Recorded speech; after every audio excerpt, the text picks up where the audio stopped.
ಎಲ್ಲರಿಗೂ ನಮಸ್ಕಾರ. ಎಲ್ಲರೂ ಹೇಗಿದ್ದೀರಾ? ಚೆನ್ನಾಗಿದ್ದೀರಾ ಅಂತ ಭಾವಿಸ್ತಾ ಇದ್ದೀನಿ. ಸಾರಿ, ವೀಡಿಯೋ ಹಾಕೋಕ್ಕಾಗಿಲ್ಲ, ನಮ್ಮ ಮನೆ ಚೇಂಜ್ ಮಾಡೋದಿತ್ತು, ಹಾಗಾಗಿ ವೀಡಿಯೋ ಹಾಕೋಕ್ಕಾಗಿಲ್ಲ. ಇವತ್ತು ಒಂದು ಒಳ್ಳೆ ರೆಸಿಪಿ ಜೊತೆಗೆ ಬಂದಿದ್ದೀನಿ. ಚೌಳಿಕಾಯಿ ಫ್ರೈ ಮಾಡೋಣ ಇವತ್ತು. ಅದಕ್ಕೆ ಮೊದಲಿಗೆ ಚೌಳಿಕಾಯಿ ತೊಗೊಂಡಿದ್ದೀನಿ 1/4 kg. ಅದನ್ನು ಸಣ್ಣದಾಗಿ ಮುರ್ಕೊಳ್ಳೋಣ. ಈ ಥರ ಮುರ್ಕೋಬೇಕು ನೋಡಿ, ಕೈಯಿಂದ. ಚಾಕುಂದ ಕೂಡ ಕಟ್ ಮಾಡ್ಕೋಬೋದು ನೋಡಿ. ಇದಕ್ಕೆ ಈ ಥರ ಮುರ್ಕೊಂಡಿದ್ದೀನಿ ಎಲ್ಲನೂ. ನಮ್ಮೂರು ಸೈಡ್ ಮಾಡ್ತಾರೆ, ಉತ್ತರ ಕರ್ನಾಟಕ ಸೈಡು. ಸೊ ಚೆನ್ನಾಗಿ ಬರುತ್ತೆ, ಇದನ್ನು ಮಾಡಿದ್ರೆ ತಿನ್ನೋಕ್ಕೆ ಕೂಡ ಚೆನ್ನಾಗಿರುತ್ತೆ.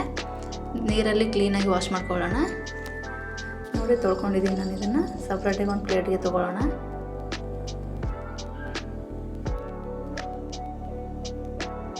ನೋಡಿ, ಒಂದು 4 ಹಸಿಮೆಣ್ಸಿನ್ಕಾಯಿ ಹಾಕೊಳ್ಳೋಣ. ಒಂದು ಟೊಮೊಟೊ ತೊಗೊಳ್ಳೋಣ.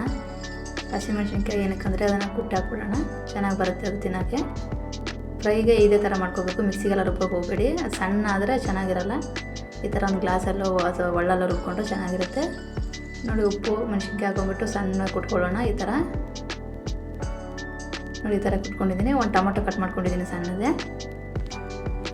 ಒಲೆ ಮೇಲೆ ಹೆಂಚಿಟ್ಟಿದ್ದೆ ನಾನು, ಅದಕ್ಕೆ ಬಿಸಿಯಾಗಿದೆ. ಇವಾಗ ಚೌಳಿಕಾಯನ್ನು ಹಾಕ್ಕೊಳ್ಳೋಣ. ಸ್ವಲ್ಪ ಫ್ರೈ ಮಾಡ್ಕೋಬೇಕು. ಎಣ್ಣೆ ಹಾಕೊಂಡ್ಬಿಟ್ಟು ಫ್ರೈ ಮಾಡ್ಕೊಳ್ಳೋಣ ಸ್ವಲ್ಪ ಹೊತ್ತು ನೋಡಿ. ಈ ಥರ ಫ್ರೈ ಆಗಿದ್ದು. ಈಗ ಸಪ್ರೇಟ್ ಒಂದು ತಟ್ಟೆ ತೆಗೆದಿಟ್ಕೊಳ್ತಾಯಿದ್ದೀನಿ ನಾನು. ಅದೇ ಹೆಂಚಿಗೆ, ಕಾಯ್ದಿರೋ ಹೆಂಚಿಗೆ ಸ್ವಲ್ಪ ಎಣ್ಣೆ ಹಾಕೋತಾಯಿದ್ದೀನಿ. ಫ್ರೈ ಇದೆಯಲ್ಲ, ಅದಕ್ಕೆ ಸಾಸಿವೆ ಜೀರಿಗೆ ಹಾಕೋತಾಯಿದ್ದೀನಿ. ಕರಿಬೇವು ಸೊಪ್ಪು, ಕಟ್ ಮಾಡಿಟ್ಟಿರೋ ಟೊಮೊಟೊ ಹಾಕೋತಾಯಿದ್ದೀನಿ. ಅದು ಫ್ರೈ ಮಾಡ್ಕೊಳ್ಳೋಣ. ಟೊಮೊಟೊ ಹಸಿ ವಾಸನೆ ಹೋಗಬೇಕು.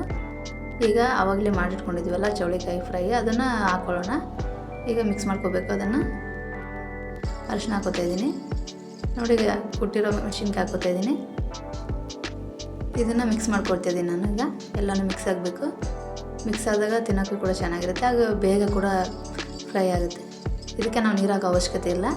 ಇದು ಚಪಾತಿಯಲ್ಲಿ, ರೊಟ್ಟಿಯಲ್ಲಿ ಚೆನ್ನಾಗಿ ಬರುತ್ತೆ ಇದು ನೋಡಿ. ಈ ಥರ ಆಗಿದೆ.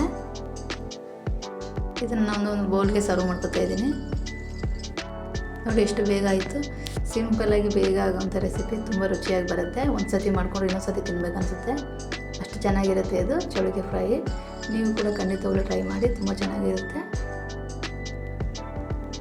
ಏನಾದರೂ ಮಿಸ್ಟೇಕ್ ಆದರೆ ದಯವಿಟ್ಟು ಕ್ಷಮಿಸಿ ನೋಡಿ. ಸಿಂಪಲ್ಲಾಗಿ ಮಾಡಿದ್ದೀನಿ ನಾನು. ಇದಕ್ಕೆ ಯಾವ ಮಸಾಲೆ ಕೂಡ ಹಾಕಿಲ್ಲ ಅಂತ ನಿಮಗೆ ತೋರಿಸಿದ್ದೀನಿ ನಾನು. ನೀವು ಕೂಡ ಮನೆಯಲ್ಲೇ ಮಾಡ್ಕೊಳ್ಳಿ, ತುಂಬ ಚೆನ್ನಾಗಿ ಬರುತ್ತೆ. ಚಪಾತಿ ಜೊತೆಗೆ, ರೊಟ್ಟಿ ಜೊತೆಗೆ ಸಖತ್ತಾಗಿರುತ್ತೆ. ಉತ್ತರ ಕರ್ನಾಟಕ ಸ್ಪೆಷಲ್ ಚೌಳಿಕಾಯಿ ಫ್ರೈ ಹೇಗಿತ್ತು ಅಂತ ಕಮೆಂಟಲ್ಲಿ ತಿಳಿಸಿ. ನನ್ನ ವಿಡಿಯೋ ಇಷ್ಟ ಆದರೆ ಲೈಕ್ ಮಾಡಿ, ಶೇರ್ ಮಾಡಿ, ಸಬ್ಸ್ಕ್ರೈಬ್ ಮಾಡ್ಕೊಳ್ಳಿ. Thank you.